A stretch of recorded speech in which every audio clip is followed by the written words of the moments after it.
saw this movie as a kid, I would definitely be frightened. Scariest movie of 2025 by far. Disturbing, but a great well-told story with great acting and dramatic sequences, which almost had me in tears. Furthermore, this is my 28 years later 2025 movie review, and that's final. Let's go!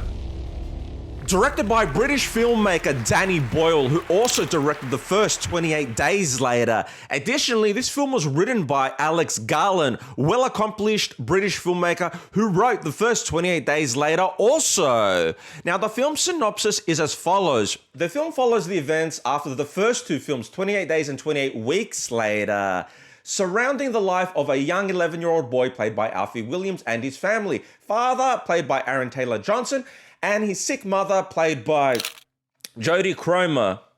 Anyways, the film opens up with father and son getting off this island where they currently reside in primitive conditions to the mainland, where the father, played by Aaron Taylor-Johnson, teaches his son how to shoot these zombie creatures with a bow and arrow. From there, when he's teaching his son how to shoot these zombie creatures, more and more of these creatures come to essentially attack and kill them.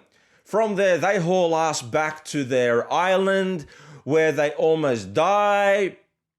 Anyways, moving forward, Alfie Williams' mother is sick. He doesn't know what to do with her, but he knows of a doctor off this island that can help her because they're living in really primitive conditions. The doctors there aren't the same as your modern day doctors, so they kind of went back in time with this film.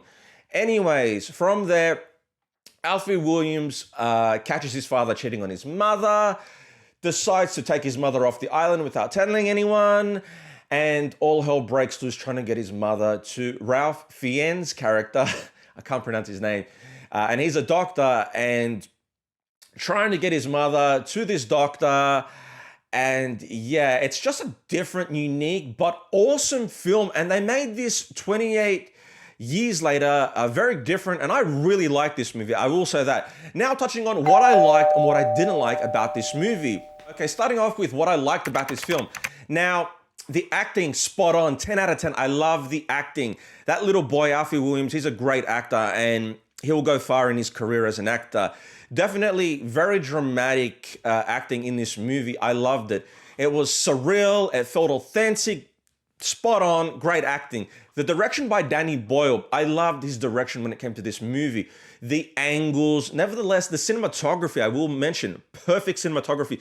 Beautiful work, beautifully shot. Where it was shot in Scotland, I loved the filming of this movie.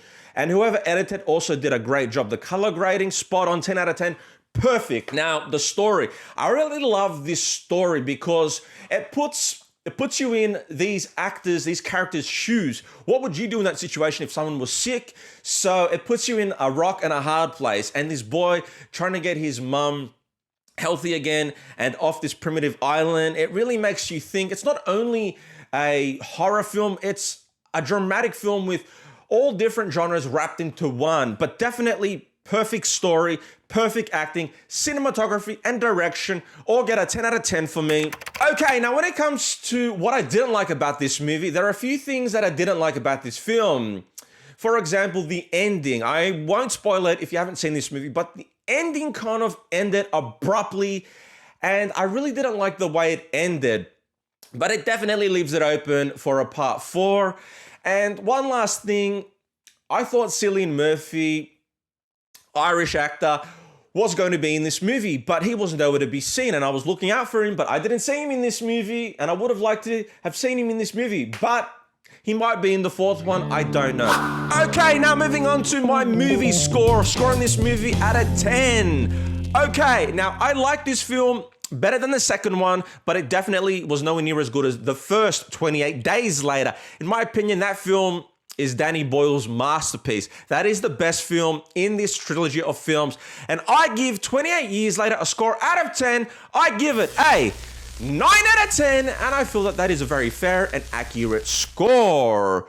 But overall, a great horror film, and that wraps it up for my review of 28 Years Later, 2025, directed by Danny Boyle and written by Alex Garland.